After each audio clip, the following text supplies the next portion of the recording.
Greetings all, welcome to another session here of Tuzi Talks. Today we're going to continue our discussions in language curriculum design. Today we're going to focus on the negotiated syllabus. Just bear in mind that some of this information is coming from Nation and McAllister's text language curriculum design. When you look at this whole idea of a negotiated syllabus, really all you're looking at is the fact that you as a teacher are not being the sole decider of all the things within the syllabus. You're not the one that's making all the rules. You're allowing the students to participate. Now, there's some benefits to this, the biggest one, of course, being that you're going to increase motivation because you're increasing ownership, would be the general way of looking at it. They own part of the course, and therefore they're going to be more interested in participating in the course. We'll talk about some of the requirements for a negotiated study. We'll talk about ways to negotiate and the components that are going to be necessary and some things that may impede the negotiated syllabus. A great way to motivate language learning and aid in course development is to include students in the development of the course. Working together with the students, teachers can negotiate with them back and forth to determine, what to put in the course, what type of content to put in the course. It's going to increase ownership and also motivation. Now, really, all you're doing here is you're saying to the student, I want you to tell me what you want to learn. I want you to tell me what you'd like to include within the syllabus. You may be able to even say things like, I want you to tell me how much to grade each of these components. Okay? Now, you're still putting in content, you're still covering linguistic items, you're still grading the student, but now they have a part in what's going on. They have some ownership in the system, and therefore they're going to be more motivated. It's not unlike when a company says to an employee, we're going to give you stock in the company. And if we give you stock in the company, you want the company to do well, because if the company does well, so do you. You make money. It's the same kind of thing as far as giving ownership to the students. Now, a negotiated syllabus can foster greater individualism and greater autonomy as well, if that's what they want within the system. Some students, although they are more pleased with having this content that they want to study, they still may want you. But it's a good thing to have. Okay, there may also be other reasons why it's a good thing to do a negotiated syllabus. One might be there was no initial needs analysis done. You didn't know what the students needed because no one did a needs analysis, or you didn't have time to, right? You may also want to do a negotiated syllabus if there's no course book. There's no book that you're going to walk through in the course. Personally, I don't know that this is actually a good idea. My thought would be whether you have a course book or not, you can still do a negotiated syllabus and work with students to create interesting information that they want, regardless of whether you have a book or not. You don't have to use the book all the time. And lastly, you may have students who have had bad experiences in the past with teachers.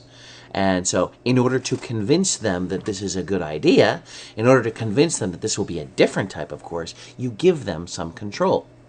Okay, you give them control to decide the content or decide how things will be graded. You give them that control, and they're going to feel more motivated to want to continue. Personally, I would highly recommend that you do this, especially in an ESL classroom. You're going to be able to provide opportunities for these students to tell you what they're interested in, to tell you what content they want to learn, so that you can help them and, again, keep them more motivated. In order to do a negotiated syllabus, obviously you need some form of a procedure. You need participants. You need time to set up the course. You don't have these things, it's going to be a little difficult to do.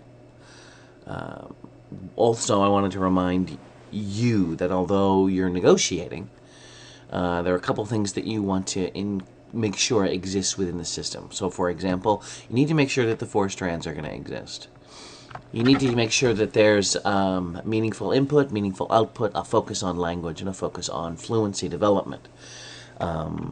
regardless of what you and your students pick out for what they want to do, you should make sure that those 4 elements do exist within the system.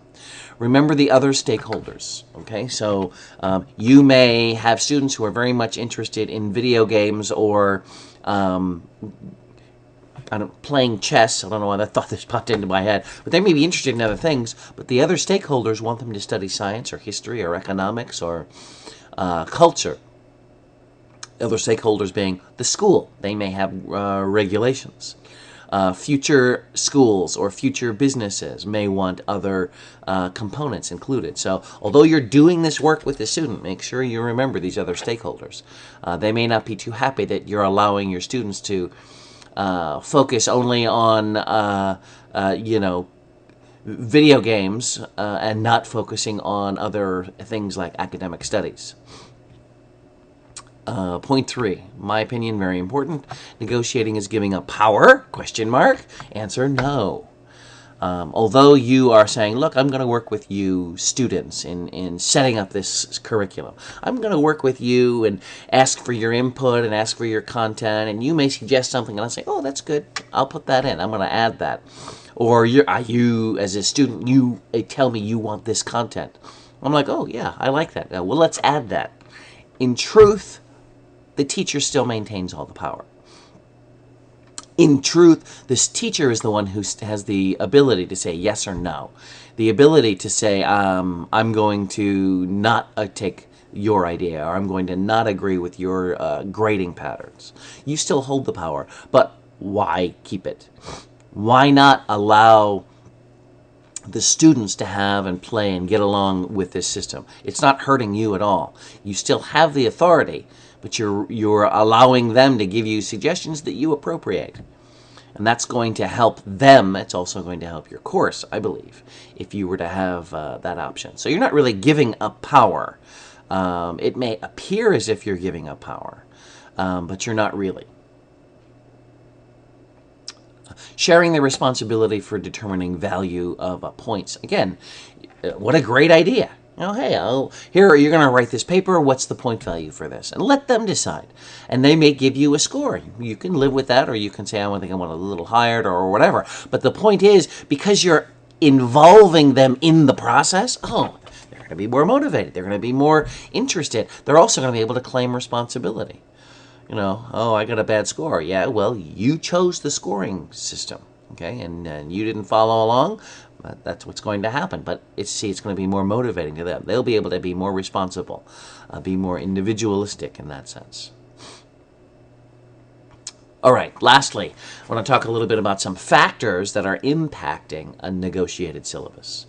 Maybe students, for example, don't have a lot of knowledge or understand the requirements, and so they're going to be able to participate less.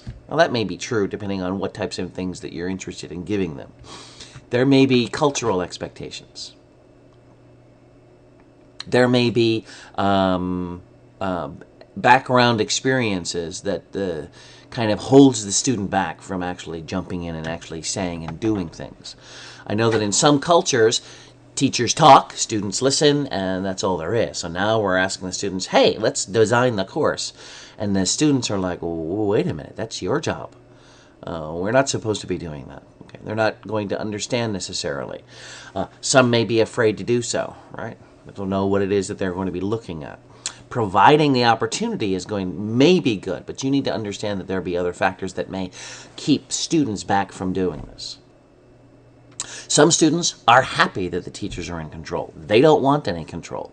In other words, they feel safe by being not in control, letting the teacher run the things. Students may lack confidence as to what exactly do we have to put in. It means that you're going to need more scaffolding if you're going to be doing things like this, right? With this negotiation with the students, you're going to need to give them more scaffolding so they can go along in the process. But they may lack confidence. All these things may impede the process of developing a syllabus with your students. Other problems, especially for the teachers, are that negotiation uses class time. So I walk into a class, I may have a designed syllabus. This is me now talking. I walk into a class with a designed syllabus, but I have the desire to do some negotiation within the syllabus. It means I need to revise what's going on. That's going to take time. It means I need to revise my syllabus. That's going to take time. If I have a web-based class system, like Moodle or Blackboard, it means I'm going to have to revise that also. That's going to take time. Some teachers don't want to make those changes, right? Some teachers, this is point number 2, like using the same materials over and over and over again. Yuck. But there are some teachers who prefer that. They've already created materials that cover this particular topic. We're not going to do it again. So they're not interested in doing any negotiation. Number 3, all courses are to follow strict adherence to a syllabus. There are courses, there are schools that basically give the teacher the syllabus. This is what you're covering. Cover this on this day, use this textbook, use these materials. That's it. Okay? In that sense, they're not really teachers. They are more like facilitators because they're not allowed to be creative. They're not allowed to adjust the syllabus to meet the needs of their students. Okay? They're supposed to do this. So that may be another reason that you're not going to be able to do a negotiated syllabus. Also, the teacher may not be prepared or skilled in doing that. In other words, they have less experience teaching, and maybe they have less experience with language teaching in particular, which may hold things back. To be perfectly honest, negotiated syllabus is a great idea. I typically walk into a classroom with the syllabus on that first day. And I hand out the syllabus, and I explain what the syllabus is, and then I begin to talk with the students. I tell them, this is what I've designed. This is the system that I've created, but I want to know, what are you interested in studying? And so I take out a little survey. Maybe they do it one-on-one. Maybe I tell them to get in groups and interview each other. What is it that you'd like to study in this class? What type of material would you like to review or be interested in, right?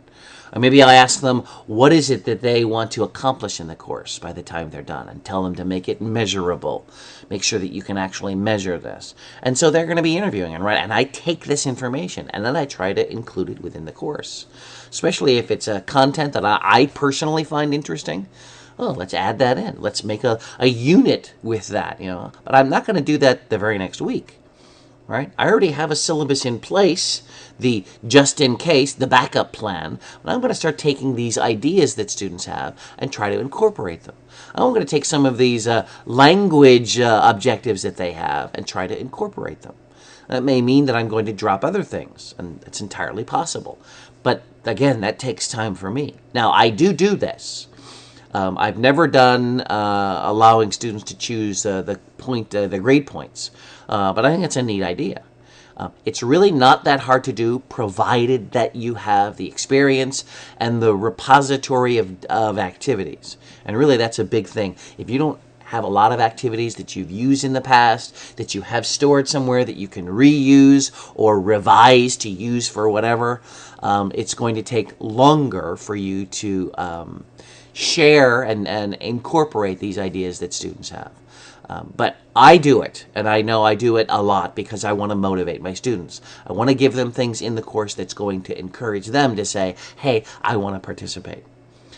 So I'd highly recommend that you would get involved in this idea of a negotiated syllabus, provided that it works with your students and it works within the culture that you're in.